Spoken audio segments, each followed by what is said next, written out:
आज हम चैप्टर देखेंगे क्षेत्रमिति, परिमिति और क्षेत्रफल। ये 6 क्लास का क्लास है, आज 6 क्लास में। तो आज हम देखेंगे इसमें क्षेत्रफल क्या होता है, क्षेत्रमिति क्या होता है, परिमिति क्या होता है, क्या इसका फॉर्मूला होता है, त्रिभुज है, जो भी फॉर्मूला होता है आज हम उसके बारे में देखेंगे, अध्ययन करेंगे और अच्छे से समझेंगे। तो चलिए आज की क्लास शुरू करते हैं।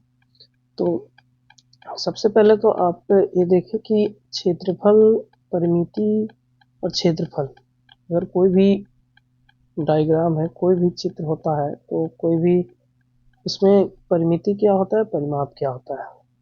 तो देखिए,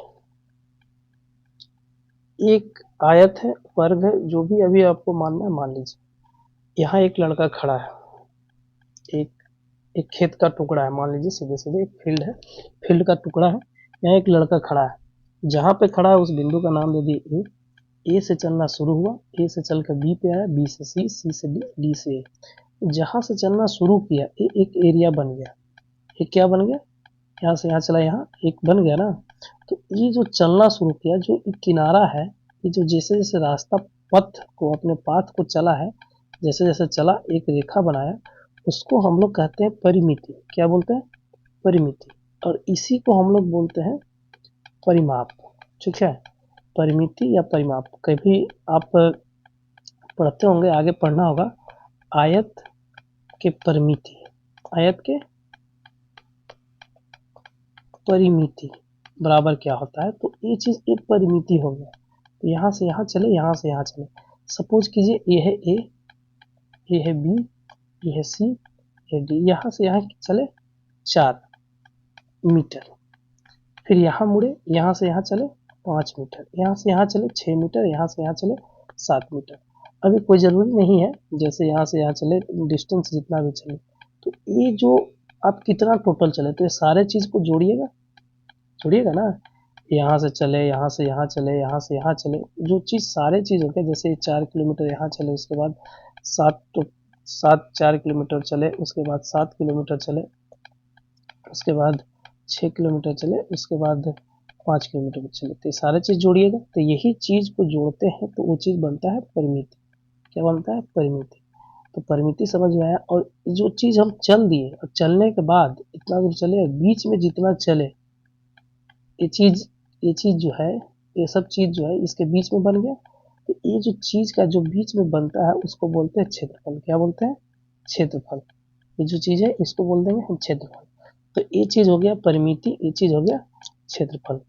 तो ये जब हम आयत पढ़ेंगे तो आयत के लिए, तो इसके लिए एक ही चीज़ होता है कि जब हम किसी भी रेखाखंड के द्वारा किसी भी आकृति को घेरे जाने पर जो लंबाई होता है, जो उसका लंबाई होता है, उसका योगफल जो होगा वही परिमिति कहलाएगा। परिमिति का फॉर्मूला होगा कि जब हम रेखाखंडों के द्वारा प्रतिबंध आकृति को, जब रेखाखंड के द्वारा हम किसी भी आकृति को, रेखाखंड है, जैसे इसको रेखाखंड कहते हैं, ये रेखाखंड है, जब किसी भी रेखाखंड से किसी भी प्रतिबंध बंध जाता है, घिराव हो जाता है, जो चारों ओर की रहता है, उसको बोलते हैं परिमिति। चलिए इस समझ में आ गया। चलते आगे देखते हैं त्रिभुज। त्रिभुज 3 रेखाखंडों से जो घिर के बना होता है उसको त्रिभुज कहते हैं। क्या, किसको त्रिभुज बोलते हैं, 3 रेखाखंड से जो घिर के बना होता है उसको त्रिभुज कहते हैं। 3 रेखाखंड से जो घिर के बना होगा उसको क्या बोलेंगे, त्रिभुज कहेंगे। 3 रेखाखंड, एक रेखा हो गया ए बी, एक हो गया बी सी, एक हो गया सी ए बी। 3 रेखाखंडों से बन के होता है, उसे त्रिभुज कहते हैं। ठीक है, समझ में आ गया। अब इसमें होता है त्रिभुज के परिमाप। परिमाप अभी हम आपको बताएं थोड़ा देर पहले, परिमाप कौन होता है, किसको कहते हैं। तो परिमाप ए बी, बी सी और सी ए, जो घिर के जो बना, रेखाखंड से घिर के बना, जो किनारा है उसको परिमाप बोलते हैं। मतलब परिमाप इसमें कौन सा है, एक ए हो गया, ए बी हो गया, ए बी का डिस्टेंस दे रखा है ए के मान से, तो ए हो गया, बी सी का क्या हो गया, सी हो गया, और ए सी का हो गया बी। ये क्या हो गया, परिमाप।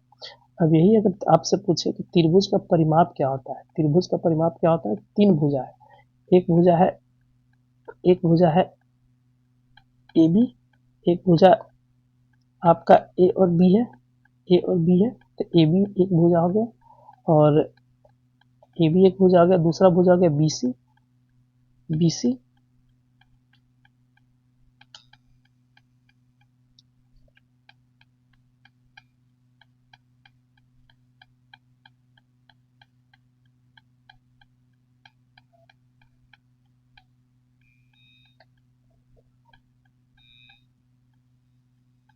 दूसरा भुजा हो गया BC, और तीसरा भुजा हो गया CA। तो तीन भुजाओं का योगफल को त्रिभुज का परिमाप किसे बोलेंगे? तीनों भुजाओं का जो योगफल हो गया, तीनों भुजा हो गया ABC, तीनों भुजाओं का योगफल क्या बोल जाएगा? त्रिभुज के परिमाप हो जाएगा। तीनों भुजा A plus B plus C हो जाएगा। अब इसमें भी होता है त्रिभुज कई प्रकार का होता है। एक तो त्रिभुज हो गया, नॉर्मल त्रिभुज हो गया। दूसरा होता है समबाहु त्रिभुज। समबाहु त्रिभुज का मतलब होता है सम, जिसमें लगा हुआ है क्या? पहले से ही लगा हुआ है सम। क्या लगा हुआ है? सम। सम मतलब बराबर, मतलब सभी भुजा बराबर हो। जैसे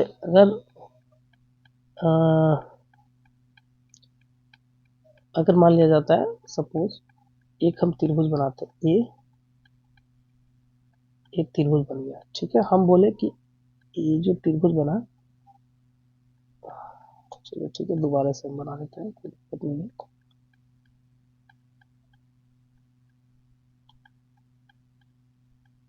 एक त्रिभुज बन गया, ठीक है।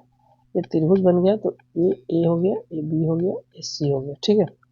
अब ए बी सी हो गया तो ए बी, ए का जितना ई है उतना ई है, उतना ही ए भी होगा, उतना ही ए भी होगा। मतलब तीनों भुजा आपस में बराबर हो, उसे समबाहु त्रिभुज कहते हैं। समबाहु त्रिभुज कहते हैं। समझ में आ रहा है कुछ?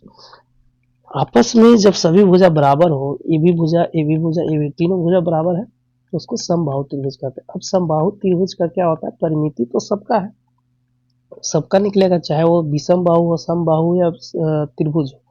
तो समबाहु त्रिभुज का परिभाषा, तो जिसका सभी भुजा आपस में बराबर हो, समबाहु त्रिभुज होगा। इसका डिफिनेशन हो गया। अब परिमिति जब निकालेंगे, जब परिमिति निकालेंगे तो इसका जब बराबर होगा तो जितना ई होगा उतना ई होगा, उतना ई होगा। तो तीनों को जोड़ देंगे तो समबाहु त्रिभुज का समबाहु त्रिभुज का परिमाप निकल जाएगा। कहने का मतलब ये है कि जितना भुजा की लंबाई यहाँ से इसका है, उतना इसका है, इतना है, इतना है, तीनों का है, उसको हम बोलते हैं समबाहु त्रिभुज। तो तीनों का डिफिनेशन में यही हो जाएगा कि समबाहु त्रिभुज का परिमाप जो होगा तीनों भुजाओं का योग हो जाएगा, उसको समबाहु त्रिभुज का परिमाप बोलेंगे। चलिए ठीक है, अब नेक्स्ट देखते हैं।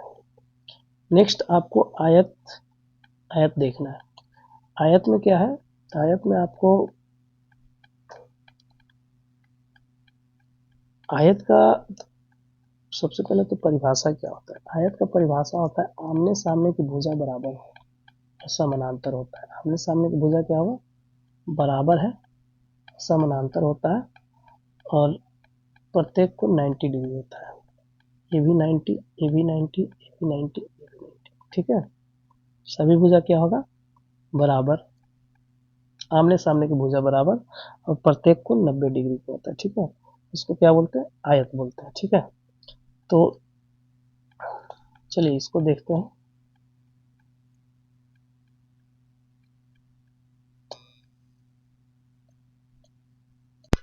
प्रत्येक को 90 डिग्री भुजा बराबर होता है। तो जब आयत के आपको परिमाप निकालना हो, आयत का परिमाप कौन कौन सा है? ए, एक हो गया, एक ए हो गया, ए हो गया, ए हो गया, ठीक है।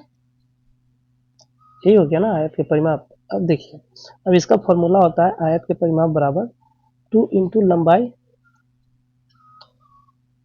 लंबाई प्लस चौड़ाई। अब होता कैसे है, इस फॉर्मूला का क्या मतलब है, कैसे निकलता है फॉर्मूला? तो इस फॉर्मूला को देखिए, परिमाप हमने क्या बताया था कि इसकी लंबाई, इसकी लंबाई, इसकी लंबाई, इसकी लंबाई, चारों भुजा की लंबाई। जैसे ये 4 है, परिभाषा क्या होता है? आयत के परिभाषा होता है आमने सामने की भुजा। तो ये 4 है, ये भी 4 हो जाएगा, ठीक है।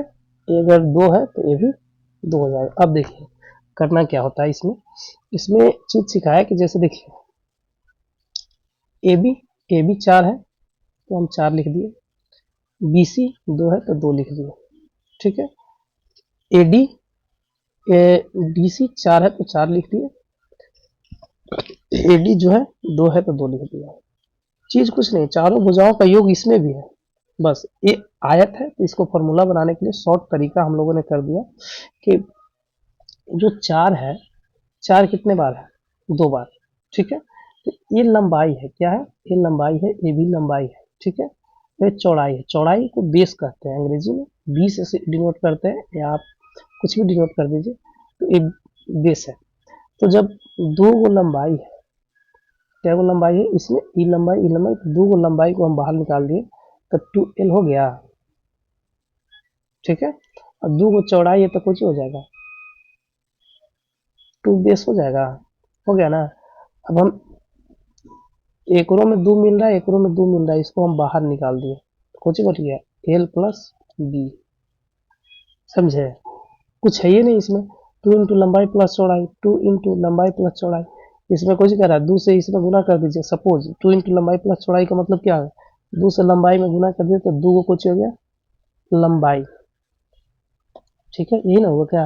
अब 2 से चौड़ाई में गुना कर दिए तो क्या हो गया 2 गो चौड़ाई, मतलब क्या है 2 गो चौड़ाई है ना, एगो ई और एक 2 गो लंबाई, एगो ई है ना, 2 गो लंबाई। देखिए आप लोग, बस यही चीज है फॉर्मूला का। फॉर्मूला कहीं से आता नहीं है जी, फॉर्मूला इसी से निकलता है, इसमें जो लिखा रहेगा उसी से फॉर्मूला निकलता है। तो आगे देखिए, आगे इसमें क्या है, वर्ग परिमिति। अब वर्ग परिमिति भी सेम चीज है, इसमें दूसरा चीज नहीं है।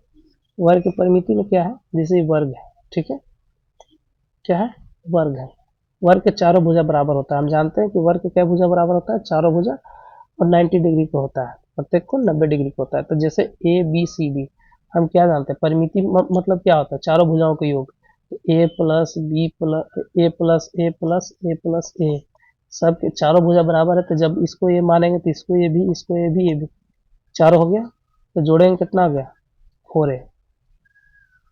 अब आप बताइए दो गो बात, मान लीजिए कि इसको हम दो कर देते हैं तो ये भी कितना हो जाएगा दो, ये भी दो, ये भी दो, सबके जोड़ेंगे तो कितना होगा दो दो चार दो छः दो आठ, तो आगे जोड़ के 8।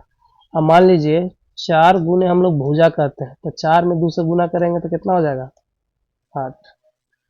अब मान लीजिए कि ई रहता हम लोग के पास 4, क्या 4 ई वर्ग के वर्ग के भुजा कुछ होता है बराबर, तो सब 4 है, तो कितना होगा 4 4 8 4 12 4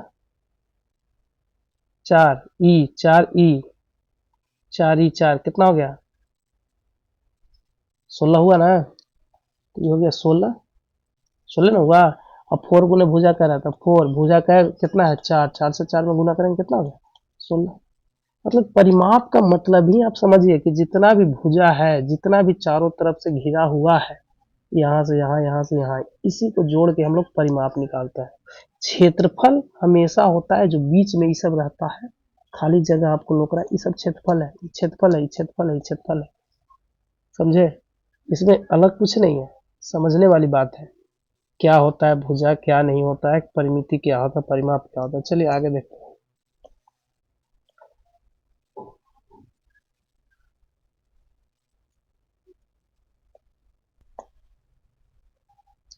अब देखिए कुछ क्वेश्चन दे रखा है इसमें, कुछ क्वेश्चन दे रखा है, कुछ क्वेश्चन हम आप लोगों को बता देते हैं इसमें।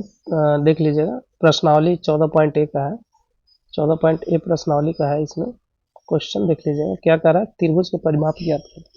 त्रिभुज के परिमाप ज्ञात करें, क्या बताए थे आपको हम, त्रिभुज है मतलब 3 भुजा है, इसका इसका इसका लंबाई निकाल लेंगे तो क्या हो जाएगा परिमाप हो जाएगा। तो 7 प्लस 8 प्लस 10 कितना हो जाएगा 8 7 15 और 10 25, इसका परिमाप कितना हो जाएगा 25।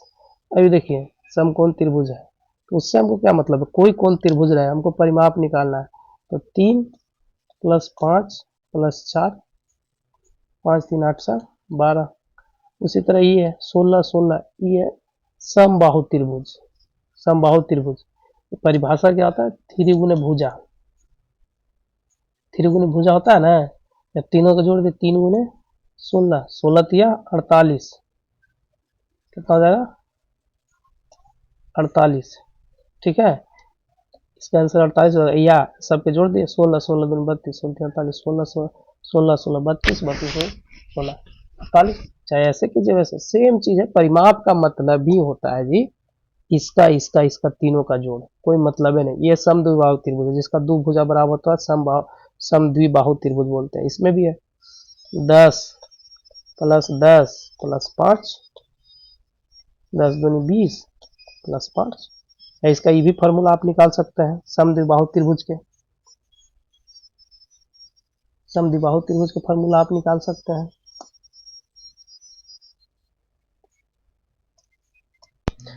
देख लीजिए, इसमें समद्विबाहु त्रिभुज के आपको फार्मूला अगर बनाना है तो आप फार्मूला भी बना सकते हैं, कोई बड़ी चीज़ नहीं है, आप फार्मूला आसानी से बना सकते हैं। क्या इसमें है दो आपका लंबाई हो गया, दो भुजा जो बराबर है आपका, दो भुजा आपका बराबर है तो लिख सकते हैं 2l प्लस 1 बेस आधार बना सकते हैं। अब नेक्स्ट देखेंगे निम्नलिखित परिमापों को ज्ञात करने के लिए, कल के वीडियो में देखेंगे नेक्स्ट। आज के लिए इतना काफ़ी है, कल देखेंगे। तो मेरा वीडियो अच्छा लग रहा हो तो चैनल को सब्सक्राइब करें, शेयर करें, ज़्यादा से ज़्यादा लोगों को पहुंचाएं ताकि हम भी आगे के लिए मोटिवेट हुए वीडियो बनाने के लिए। Thank you so much. जय हिंद, जय भारत। अब कल